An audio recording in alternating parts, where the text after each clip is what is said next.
We're going to go into our interview now, guys. I got a good set of questions to ask Michael. So, like I said, guys, Michael is an active military member.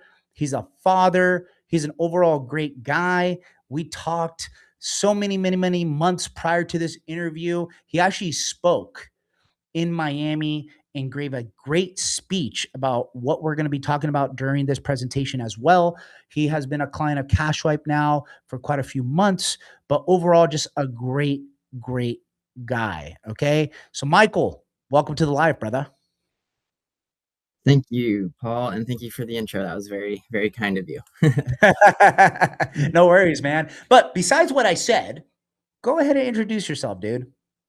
All right. Good evening, everyone. Like Paul said, my name is Michael Dorman. I am currently active duty. I'm an officer in the Navy. And with that being said, just quick disclaimer, nothing I said should be interpreted as representing the Department of the Navy, Department of Defense, or I guess it's called Department of War now, whatever, federal government. This is just me talking, so anything I say is just my own views. I also am a father, like Paul said. I have a 2-year-old, beautiful wife, and a young one on the way. And I'm now a entrepreneur slash businessman as well, thanks to Cashwipe and Paul and all the great coaches and mentors that we have there in the program. So yeah, lots of exciting stuff going on, learning a lot, growing a lot, and just excited to be here with everyone tonight. Dude, it's an exciting journey for entrepreneurs everywhere, and we have quite a few military veterans in the chat, dude. So if you see the chat, Mike, they're here to support you, man, and to hear what you got to say. So this is going to be a good day. All right. So question numero uno, my friend. Take us back to day one, dude. Okay. As someone who's active in the military, what made you say, you know what? I'm doing this credit card processing thing. And what doubts did you have to start out with? Okay, so I guess we'll start off with what made me say I'm doing it. And real quick, I do see in the comments we got a lot of vets in here from all different branches. So thank you everyone for your service, and yeah, glad to be here with you guys. All right, so what made me say I'm doing this? Well, actually, if we go all the way back to 2017, that's the first time someone that I knew personally, who was like my age, that I viewed as a peer. He was someone that I went to church with. He actually opened up his own business. He opened a music recording studio. And at the time I was just like, wait, I thought that was for like old people, like people don't just like open up businesses, but my friend did. And I was like, dang, that's crazy cool. Like good for him, you know? But I didn't really think too much about it. And then I finished college, went into the Navy, and was doing my thing for years and years and years. And then 2024 rolls around. No, actually 2023 rolled around. Okay. So 2023, I spent 293 days underway on my ship. So I was just out in the ocean floating around for the majority of the year. And we actually had a Starlink thing on our ship. So when I wasn't standing watch or doing something, I was able to actually spend a little bit of time on social media. And I was obsessed at that time of researching business and entrepreneurship. So I was coming across all kinds of stuff. I came across Paul's content and I was like, hey, this actually looks like it's very simple and like it could really work, you know? But also, I was researching other people, and I even came across a guy who made a living for himself by breeding ornamental shrimp in his garage. And I was I like, believe okay, it, dude. I was like, yo, okay, if this guy can make a living for himself doing that, then I could probably do what Paul's talking about, you know? And I was like, and if that fails, then I could always just start breeding ornamental shrimp in my garage. I'm good. So that's sort of what gave me the confidence that I was like, hey, people are out here making money. I also at that time saw a post that my friend made, and his business was still open, still operating. He was still doing like paying his bills by recording music for people. So I was just like, hey, if my friend can do it, if Paul can do it, like I can make this work. So that's how I was like, okay, I'm doing this. And then the second part was, what doubts did I have? Is that right? Yeah. What doubts did you have, man? I mean, everybody goes through doubts. I was talking to some fellow first responders the other day, and they were like, "Dude, I've been looking at the content. Dude, I saw everything. I saw when you were single, when you got married, when your dog died, when your new dog came, when you're in Puerto Rico." I was like, "Bro, like, you've been following for this, but what's happening? Like, how come you haven't started? And they're like, it's just doubt, bro, doubt. And I was just like, Mhm. okay, all right. So, Yeah. what doubts did you have but when you started, man? Yeah. So as far as the doubts go, I think really it just came down to being confident in myself. I tend to be more of like an introverted person, more of a shy person. And so just thinking about going out and talking to people that I didn't know, people who I kind of look up to, and so like they intimidate me a little bit. People who are out there like running businesses, like I think those people are just so brave, so creative. They really got to know their stuff to be successful in the business world. Is kind of what I was thinking in my mind. I was like, I got to go talk to these people and convince them that I know what I'm talking about, and all these just insecurities, I guess. So that was, I would say, the main doubts that I had was that. And then the other thing is just I've already spent so much time away from my family doing military stuff that it was like also like just sort of like a time thing. Like, how much time am I going to have to devote to this before I'm going to actually start being able to see that money start coming in? Like, how much time am I going to have to invest in going out and talking to people, and there's no guarantee any of them are going to say yes, blah blah blah. So there's that doubt there as well. So, and that might have been a little bit of me just not knowing what to expect, but I definitely had that kind of lurking in my mind as well when I was first getting started. I feel like everybody goes through that, dude. The doubt is what gets us stuck on analysis paralysis, right? Hmm. And dude, you're a leader, bro. I mean, you were bred to be a leader. I mean, like all the books that you told me, like you've read, and like the gift that you gave me, dude. Like, he gave me a book about leadership, guys. I mean, ultimately, and in the military, dude, like, that takes courage to go ahead and serve, right? So at the end of the day, man, it's crazy sometimes that somebody who already has leadership qualities goes and is just like, I don't think I could do it in business. And I'm like, yes, you can. I see it inside of you, right? But it all comes down to your own belief. And Right. I think that's the big needle mover, man. Yeah. So good, dude. Good. So when you landed your first location, okay, a few questions, and I can repeat it, of course.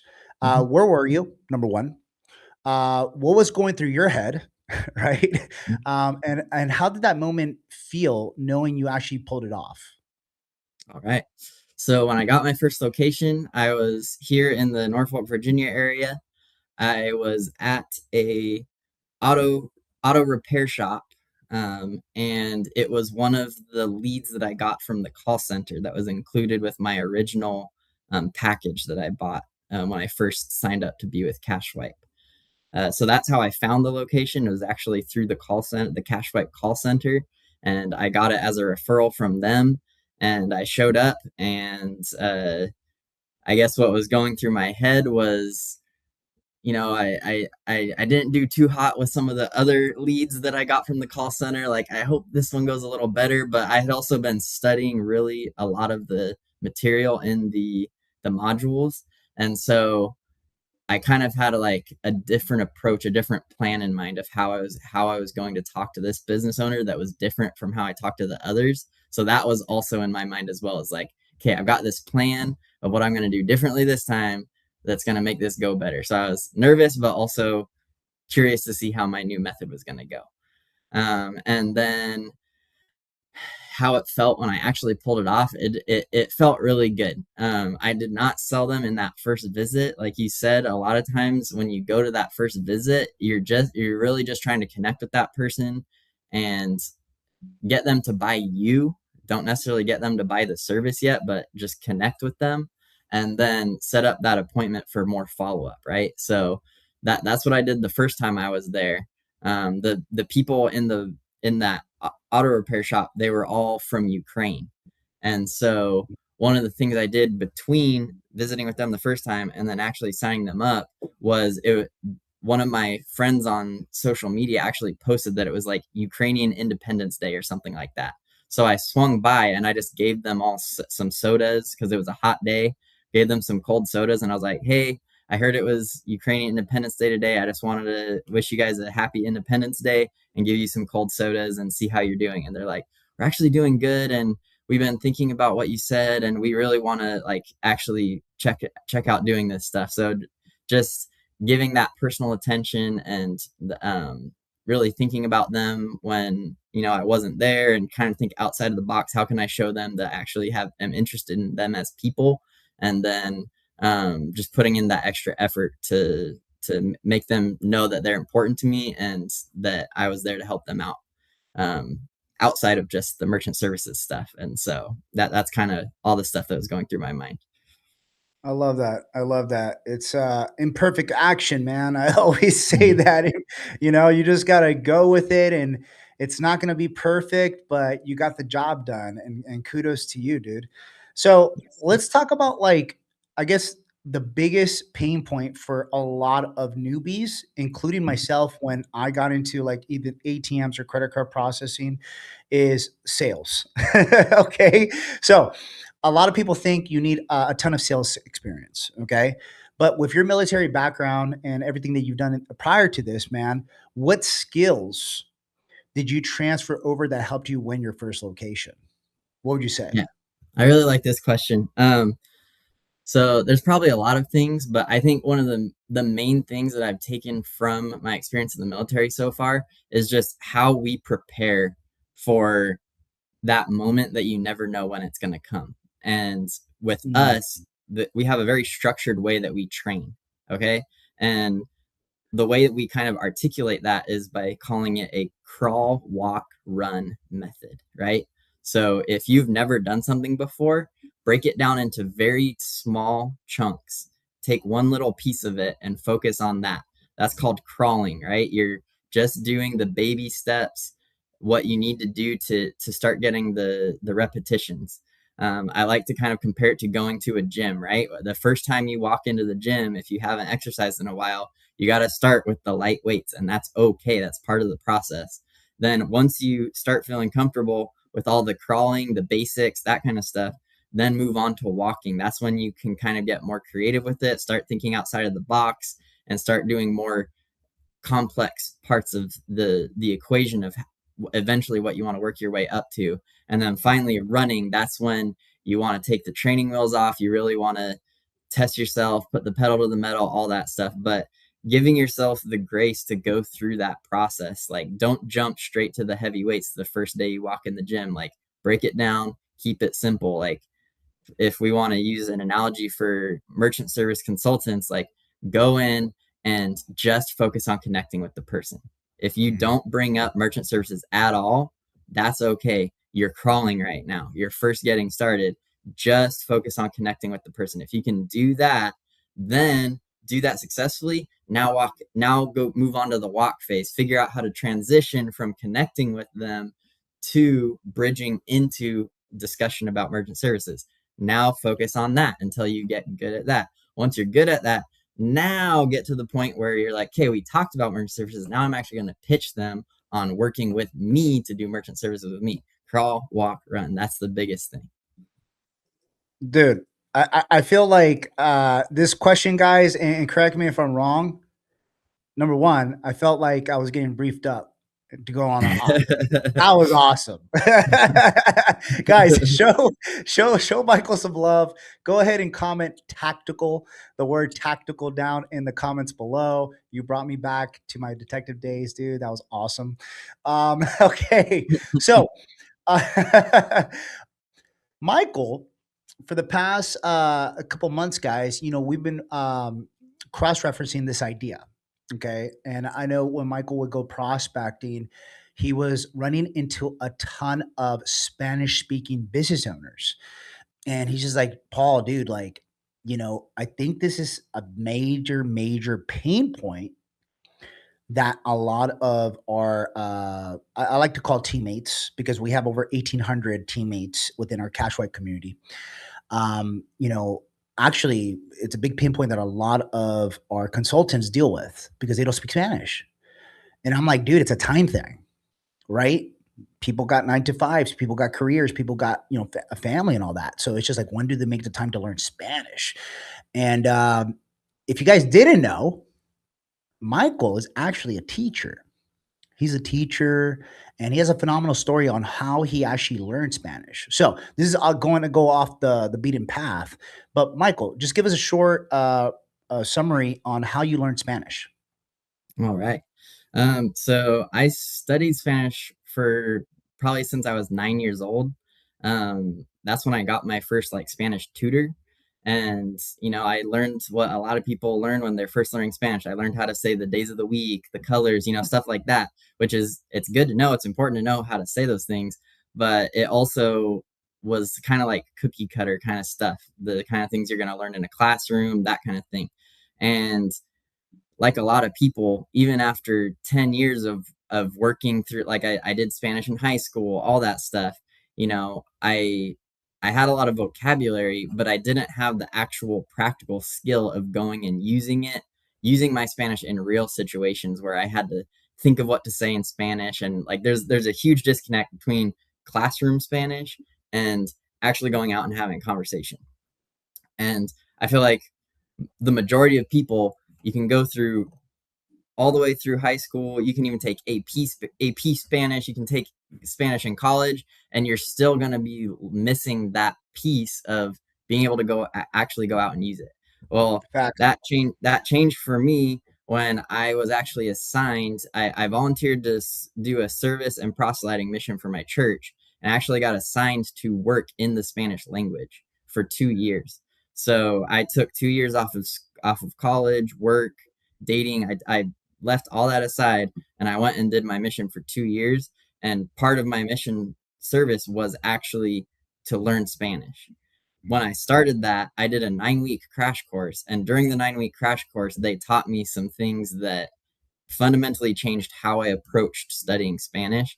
The main thing being, if you are going to have a conversation in Spanish today, then what do you need to know to go have that conversation, right? Prepare for the conversation you're actually going to have that day. There was urgency and there was relevance. Those are two super important things that, like, just scientifically, your brain is going to hold on to knowledge more effectively if there's an urgency of why you need to learn that knowledge quickly, and there's also relevance to you and to what your goals are. So that's what I really try to focus on. I do teach other people Spanish. I have an online platform that I'm working on, growing up a community of people that are interested in learning Spanish.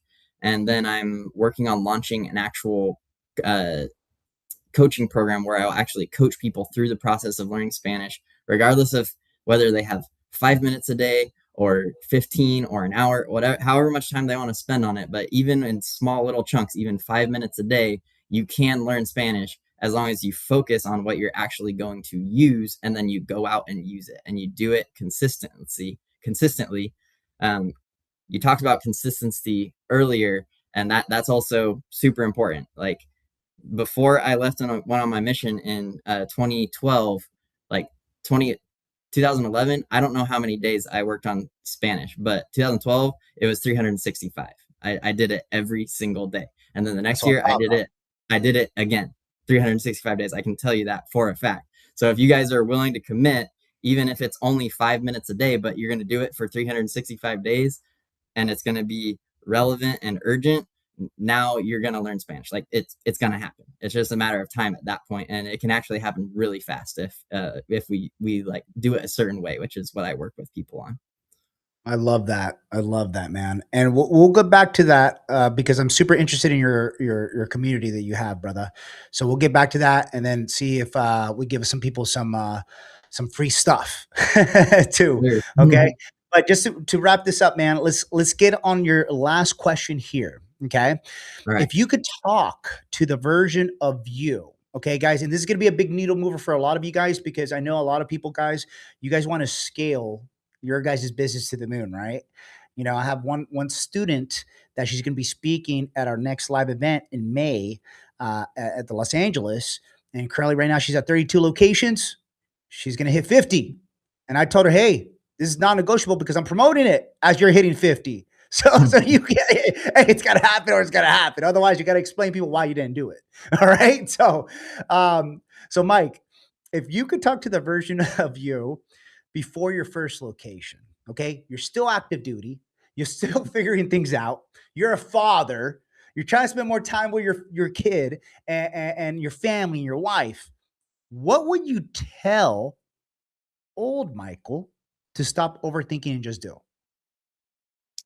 All right, this is going to be a little bit of a tough level, right? So, uh, if you never take time to build something outside of your 9 to 5, you're never going to be able to get out of that rat race. Like, it's just never going to happen. You have to build something now so that you have more time in the future. So you might be sacrificing a little bit of time with your family, but what you're preparing is more time in the future, right? If I don't want to be required to go back to sea again in the future and potentially be underway for 293 days out of the year, which is completely possible if I stay in this career field, then I have to do something now to prepare to provide for my family and change careers, which I'm trying to become a business person, right? Then the other thing is, what are you waiting on? Are you waiting till you're not tired? You're always going to be tired. Are you going to wait till tomorrow? Are you going to wait a week? Are you going to wait till next month? Like, what are you waiting for? Like, if you want to talk to 100 people, let's do 25 this month, right? Or let's do 25 this week. That's 5 a day, right? So when you clock out of your job, before you go home, talk to 5 people, right? And then do it again tomorrow, do it again the next day, Monday through Friday. That's 25. Now you're on track to talk to 100 people in a month.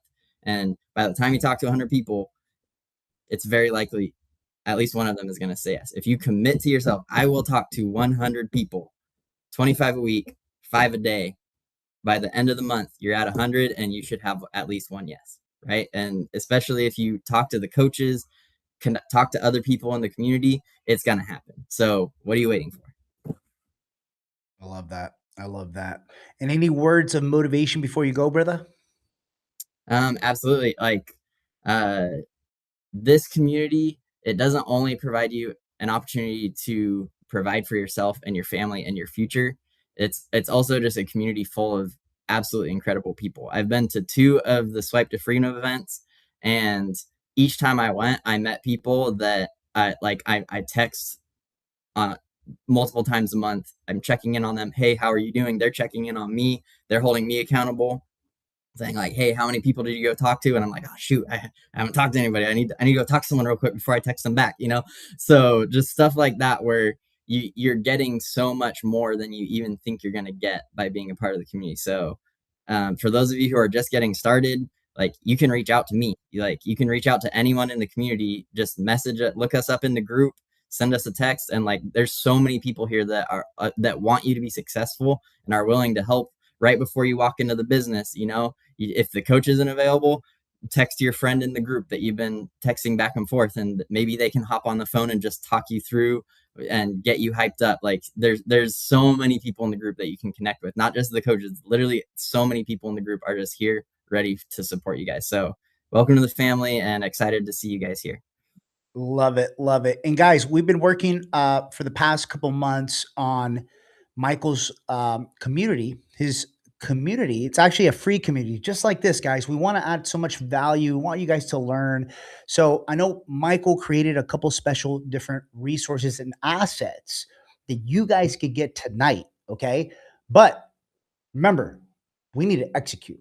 Okay. So, what I'm going to do right now is I'm actually going to drop the link to Michael's free community. It's called Spanish Made Simple.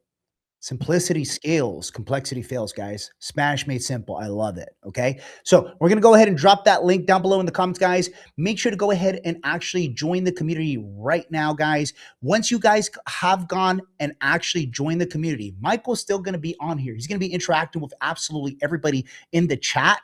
So go ahead and connect with him. He can go ahead and help you guys. He could go, especially if you guys started. I know there's a lot of beginners here that just signed up with CashRep as well this past couple weeks. So Michael's a great, great coach and mentor just to reference from and also pick his brain.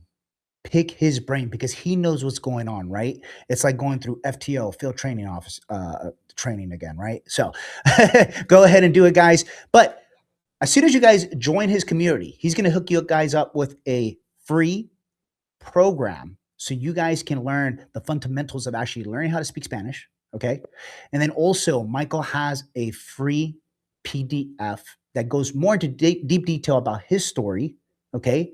And a couple strategies that you guys can use to leverage Spanish to get more clients. Okay, guys. So, guys, give it up for Michael. Go ahead and comment Michael down below in the comments, guys. He is a phenomenal entrepreneur, human being, and just a badass dude. Okay.